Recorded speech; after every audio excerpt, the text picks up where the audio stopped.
This is something I haven't revealed yet. Now I'm gonna do it for you, Craig. What? How do we no. No. This is...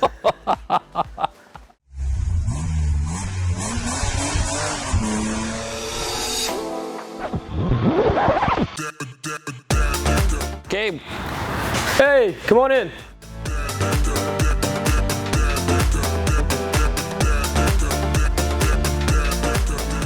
It's so beautiful here. Oh my God, here she is. Monica. Yep, she just got back from Cali. Wow. Yeah. Holy crap. It's like the Fast and Furious playground over here. Oh my God, okay, you gotta give me the tour. Am I? Yeah. Okay. That story is coming up right after the break. Did you know that the average driver gets 9 traffic tickets in their lifetime? Look, I'll be the first to admit that I've taken maybe a couple of liberties with traffic laws back in the day. And of course, when I got caught, I had to go to court to fight the ticket, which was always a hassle. And each time that I lost my case, it meant big fines, points on my record, and higher insurance premiums. Eventually, I realized that nothing beats having a good attorney argue your case in court. So here's what you do. You download the Off the Record app to your phone and register for an account. And if you get a ticket, simply upload a photo of your ticket into the app and you will be quickly matched with a lawyer in your jurisdiction. Your lawyer will start working your case right away, and in most cases, you'll never have to set foot in a courtroom. Off the Record has a 97% success rate and a 4.9 star rating on Google. And guess what? They even offer a money-back guarantee if they aren't able to reduce the points or keep that ticket fully off your record. Best of all, I've arranged a 10% discount for all of my YouTube viewers, so download the app and register using the referral code FASTLIFE to receive 10% off your first case. So right beside you on the right-hand side is the Heist Civic. One of the Heist Civics from the first movie, which we took to Florida. Holy yeah. It's still got the gold color on. This thing has been passed around a lot. Yeah, just last week I learned, I think I not met, but on Instagram, 6 owners popped up that had owned this car. And so we've traced it back with all these guys that were trading it. It was traded for an ATV at one point in time. It was bought for $1,400 at one point in time. It was traded for a Kia Forte. This poor car has changed a lot of hands. Wow, thanks for all those people who kept this car in original condition. One guy said he got pulled over about 20 times in a summer. I don't know what he was doing with the car, obviously, but... Does it smell like weed? I've been to Ohio. Yeah, so check it out. Looking on over.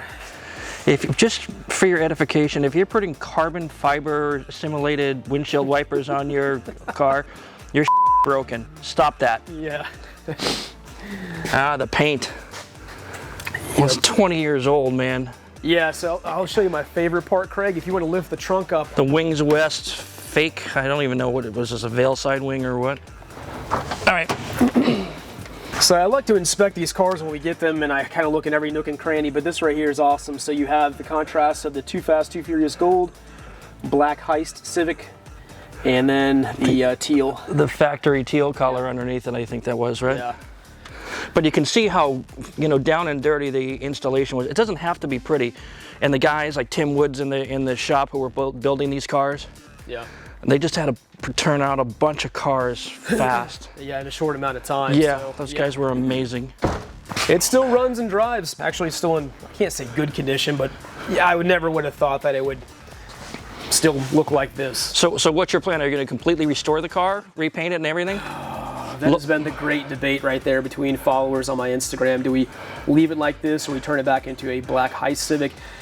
Save that conversation for later. Yeah. The reason why we're on the fence is because Paul Walker drove this in the Too Fast, Too Furious driving school. Right. If it wasn't for that little tidbit of history with this specific car, I'd go black Heist Civic all the way. It wouldn't even be up for discussion. So this will probably be the last car that we get to. And the other thing is, not a lot of people saw the behind the scenes features. No. You know, I still get people say, I don't even know who the you are. Right. Because they never watched the behind the scenes, which is fine. And there we go. Yep. Stunt. Number 2 Eclipse. And for all you guys building Eclipse replicas, this is what happens. You see this cool little scoop over here? What nobody tells you is there's nowhere for that wind to go. No. All that goes under there, and all it does is try to come off the roof. And then after a few months, a couple years, you get this. And I think I saw in the Eddie Paul book, they had a picture of an Eclipse. It might be this one, I'm not sure, but they had black tape that went over this, so when the car was being transported, it wasn't catching sucking the air. one, yep. Yeah. And here's an example of how movie cars were built back then. It wasn't a real carbon fiber hood, it was a real carbon fiber sticker. Yeah, that's pretty cool. You can kind of see the seam right here where it's been kind of overlaid over. You never see that on camera though, you know? Nope. What in the hell is this? Who's putting drywall screws? What kind of screws are these? Whoever did to be shot. I know, man. This car went through a museum restoration, and that's what you get. And that's why I was telling you I'm going to do a full-blown restoration on this car one day. Yeah, it doesn't have to be super pretty for a museum, you know.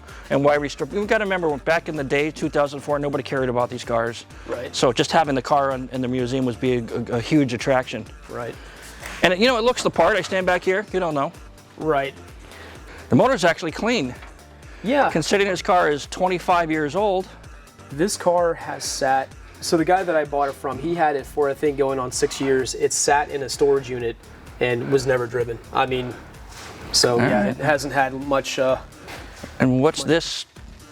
Is halogen headlights? What do they do here? Yeah, I think that they did some weird wiring and such. And then this is pretty cool. This is still on the shock tower. Stunt number 2, car number 6 on the key list. Yep.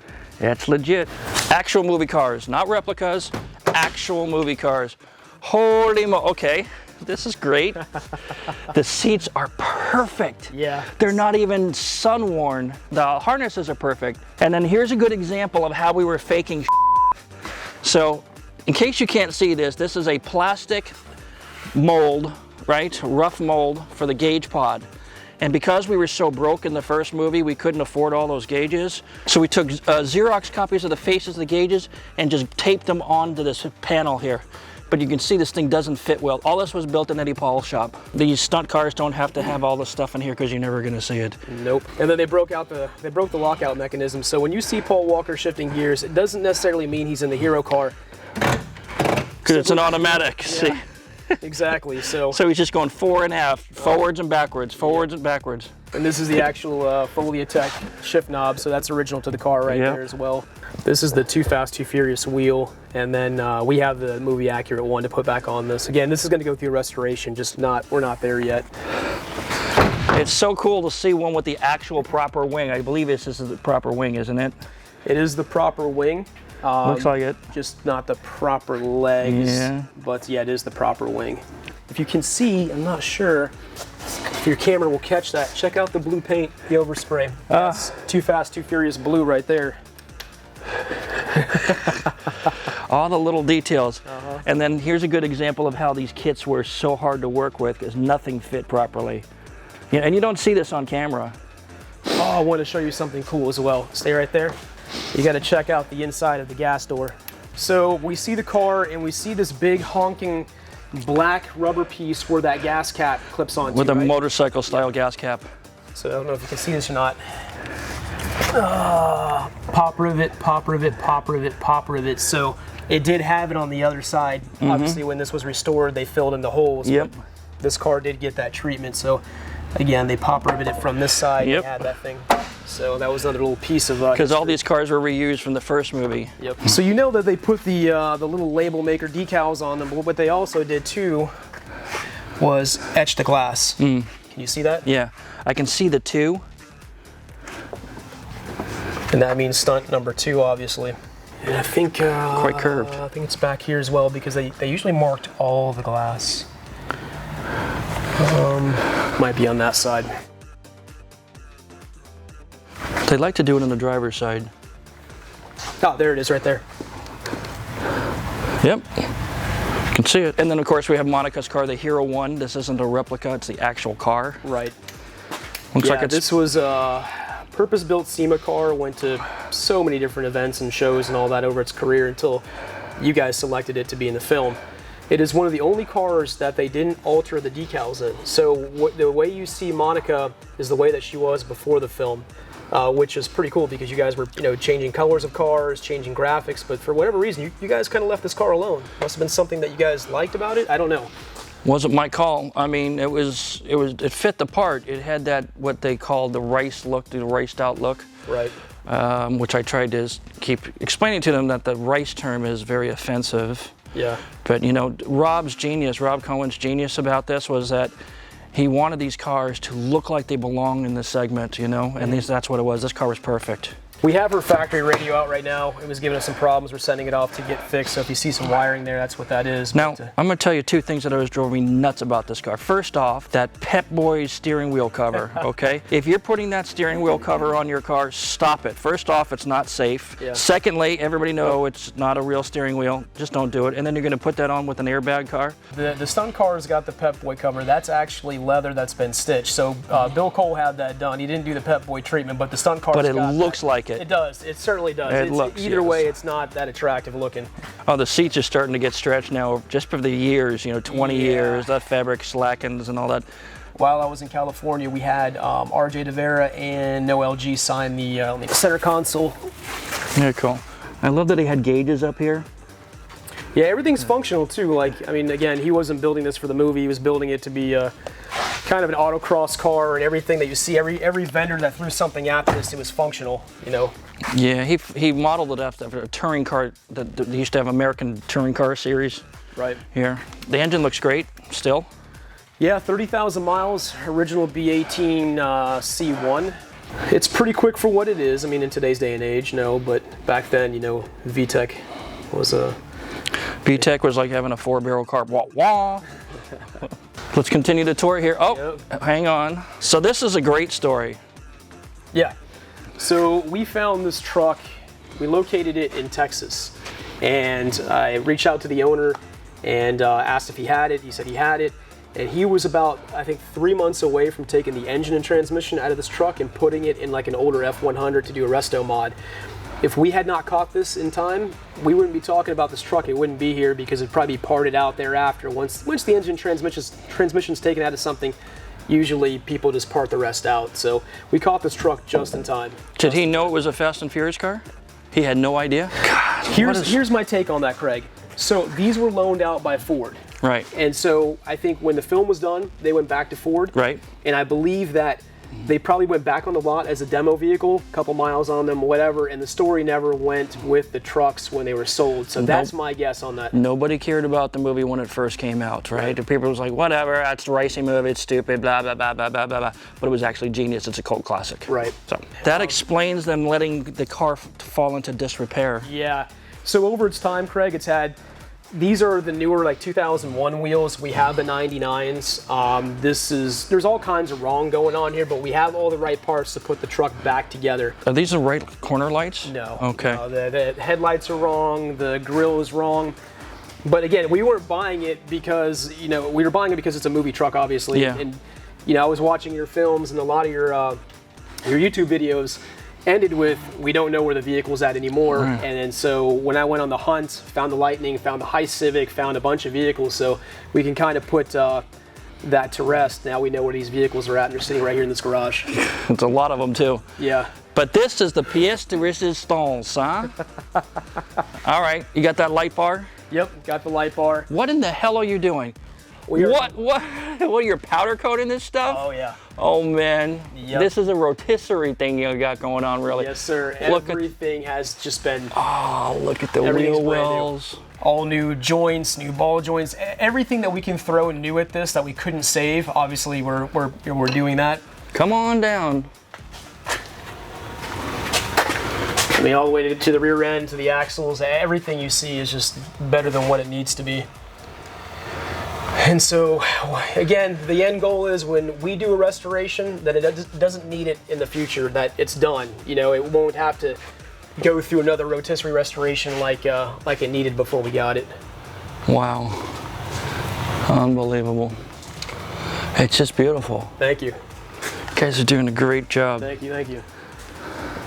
Yep. Beautiful coilovers in there. Yeah, and the gentleman had this car for 18 years, Craig. He bought it like kind of fresh off the set of Too Fast, Too Furious. So a lot of the performance stuff that you see, like the coilovers, he already actually had, and they're pretty good ISR stuff. ISR is known for 240s. Yep. And so we continue with the ISR theme. So we utilized a lot of what he already had, and then we replaced what was needed. What are the calipers off of? Nissan 300ZX? No, Sentra Spec V front brakes, like JDM, and then on the rear is 300ZX twin turbo brakes, I guess. It took us like 2 months to figure out what setup we had, and we called the original owner, and he kind of was a little foggy on what he had. It was like, great. Yeah, gosh, okay. Here, I'll put this thing down for you. Yeah, let's check it out. So this intercooler you got sitting here, this is you said you're just mocking up right now?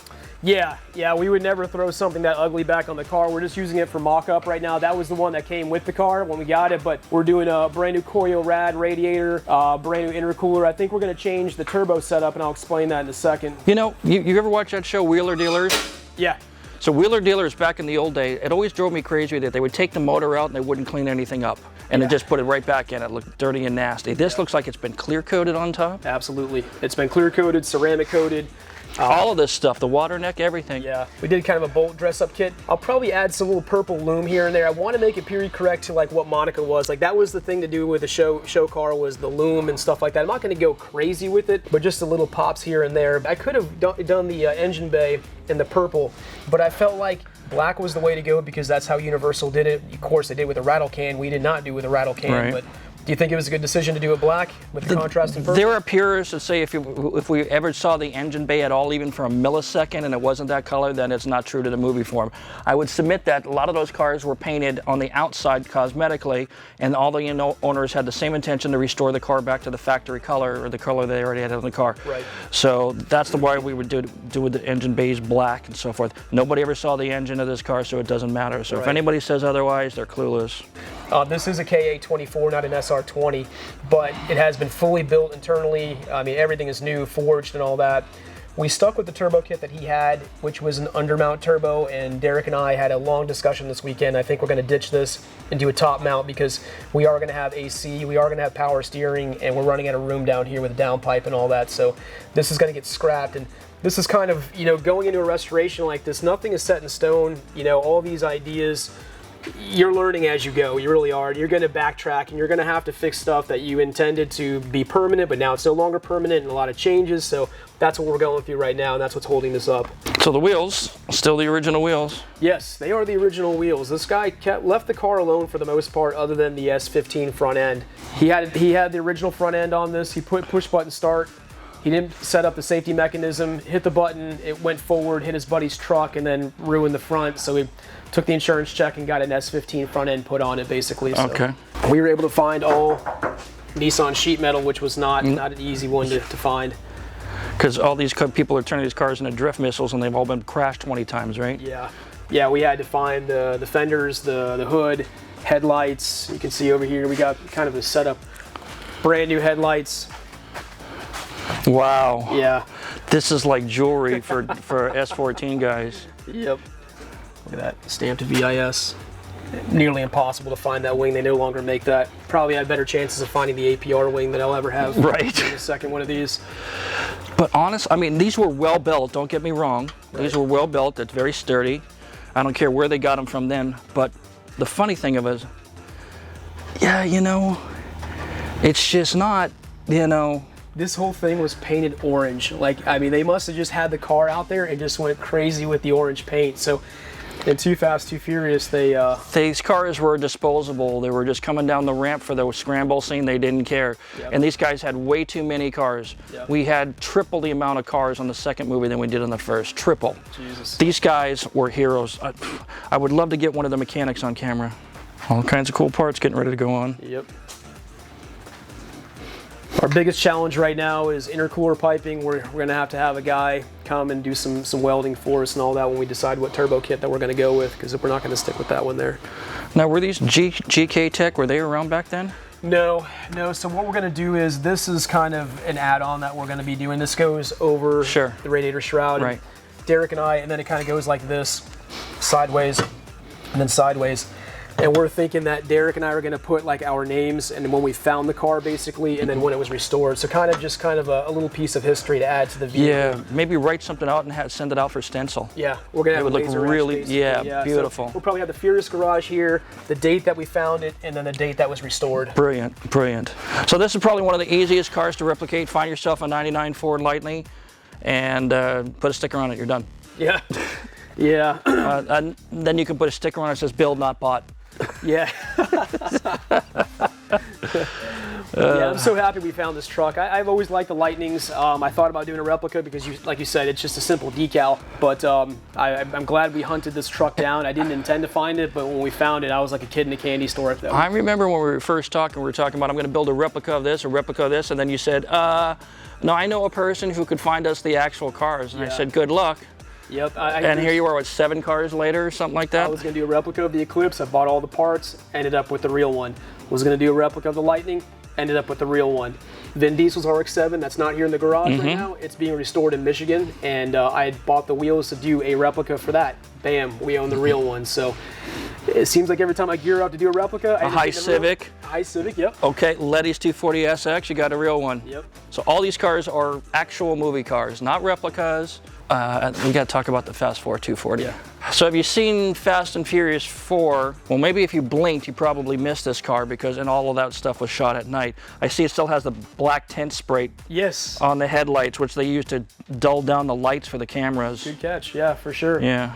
Yeah, so this car was used for all the drift racing scenes in that film, and I'll tell you what, this car has seen better days. It's a cool vehicle because it's been stripped down. I mean, it was just a purpose-built drift car for the film, but in reality, the fit and finish isn't that great. I mean, you can kind of see body kits bolstering. It doesn't have to be. You never see it close. You see it from 30 feet away, and it flies through scene at 55 miles an hour. Right. And then it's gone.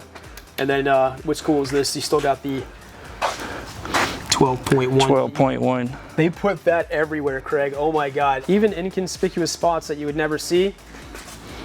Can you see that? Yep. 12.1 tail light. And this is how the picture car guys identify what car is going to what set, you know? Right. What car is being used for what shots. On the dash, 12.1, you can see it right there on the tack. Check this out over here. If you didn't know the car was 12.1, there's a clue, there's a clue, and there's a clue. Well, because every car is equipped differently. Some of them have a line lock for a rear brake, right? Some of them are automatics. Some of them have beefed up equipment. You know what they did with this car? They welded the diff. Okay. Yeah. Well, why not, you know? Yeah, so when we first got the car, my son and I were pushing it off the trailer because it didn't run when I got it. Yeah. And so we pushed it off the trailer and we're pushing it to my house. And we're like, are the brakes locked up? Why is this thing so freaking hard to push? And to turn, yeah. Yeah, and we're out of breath, like pushing. And then come to find out the rear diff is welded, and that was the reason why. Because I went and changed all the brakes and the rotors. I'm thinking, it's been sitting for a while. Maybe just locked up. Nope, welded diff. Welded diff, Yep. Yeah. What would you want them to do? Put a Nismo 1.5 LSD? Come on, for a movie car? One could hope.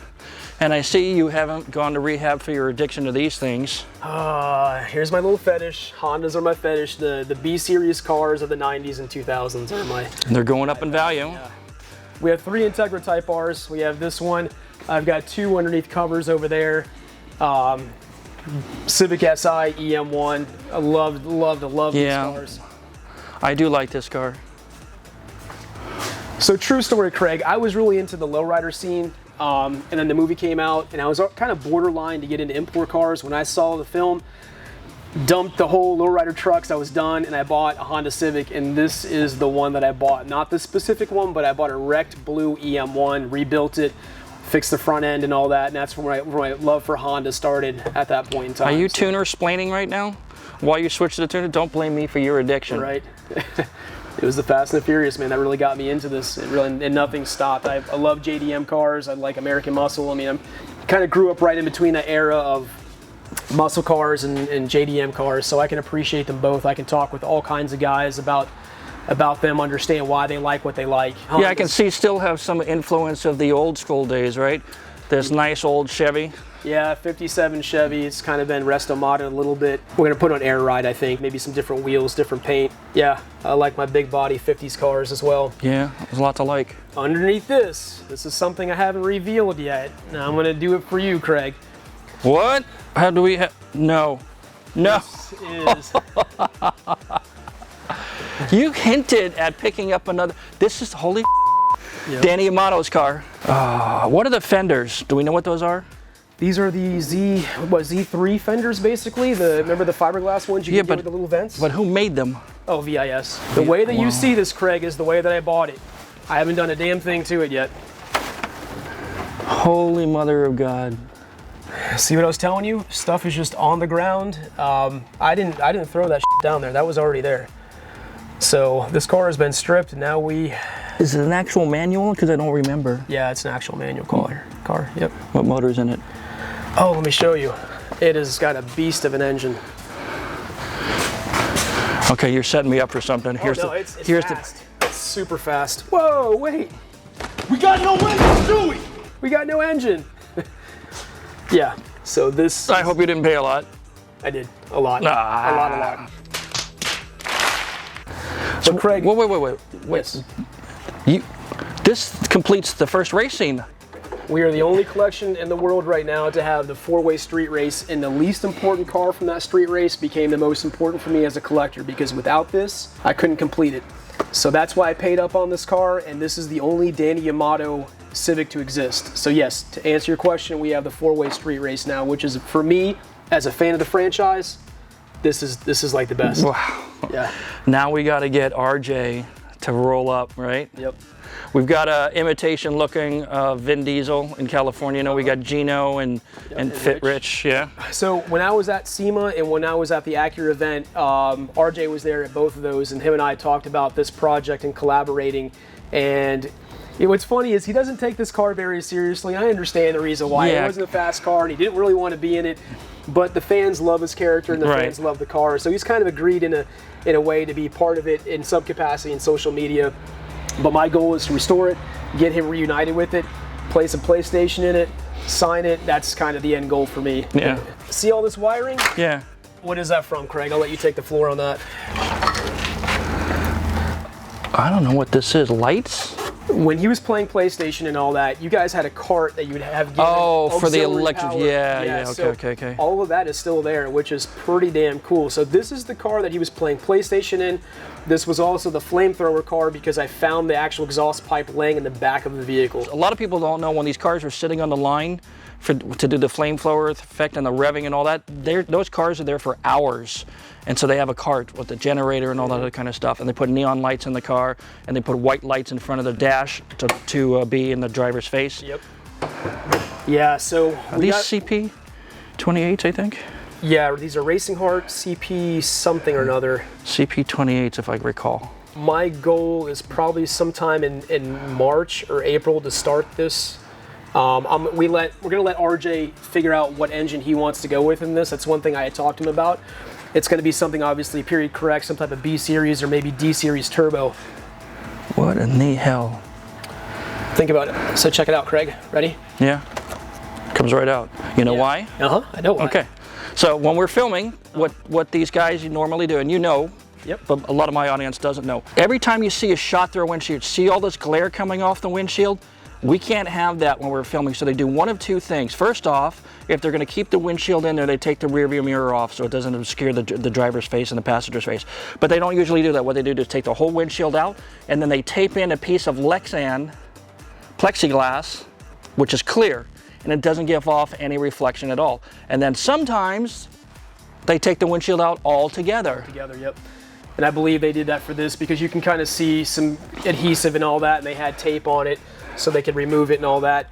You have the rear quarter glass, which is still here, but I think they had cameras probably going this way when RJ was playing the PlayStation.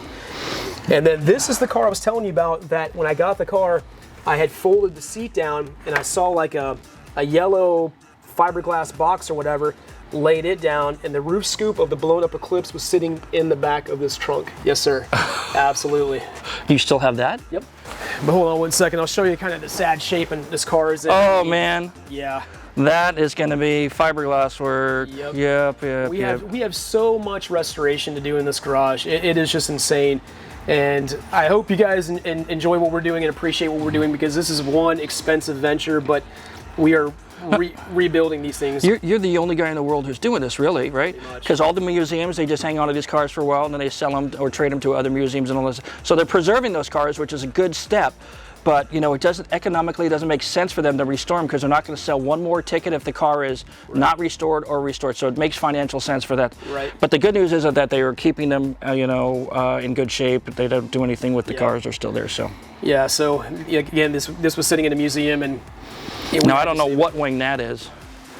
VIS. Down to the taillights. I mean, everything you see is movie accurate. This was probably APC taillights. They owned the market back then. Let me open the trunk. I think I can show you the flamethrower gas line. It might be in there. Yes. There's your gas line, and then there's some wire for ignition, I guess. Check it out. APC cards for the light.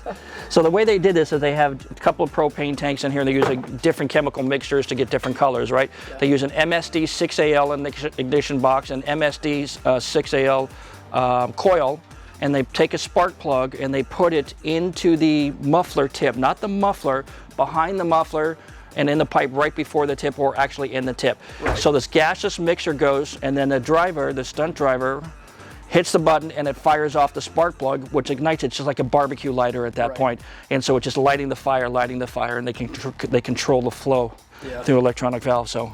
Yeah, this has all the markings too. It has all the etching in the glass. It has all the labels and stuff like that. So we keep all that stuff original, Craig, with the car, obviously.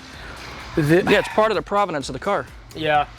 I probably won't do a full repaint on this. I'll probably do what needs to be done, a partial, some blending and all that, because the decals are original. I don't like removing decals if they are original to the car, and these are. So we'll try to paint around them if we can, touch up what we can. But this car is going to be damn nice when we're finished, I can assure you. And we're going to get RJ to play Gran Turismo, high-speed version. The proper way. Because he's so mad about that the only scene that they show is him crashing. Letty's 240, the other one. I don't know if you saw that one yet. No. This is the... But wait, there's more? 2. Yeah, but wait, there's more. So it's so sad to see these cars in this condition. Yeah, this car was being hacked up to be turned into a drift car when we Of course. Yep. But the really cool thing about this, and I think I've said this, it has a skid plate, and on our key car list it says skid plate car. So I really feel that this car was going to be doing something stunt-wise, maybe a change in the film. I don't know. We may never know, but there's a skid plate here for a reason. That car didn't get a skid plate. This one did. So I don't exactly know what the plans were. We still have the label maker decal here. You know, I still have the label maker that we did all these labels with. Get out of here. I swear to God. Swear to God. Get out of here. I have the actual one. Does it still work? Of course. Oh, just needs new batteries. God. I'll send it to you. You can have it. Really? Yeah. Oh, dude, that would be awesome. What happened with the fender there?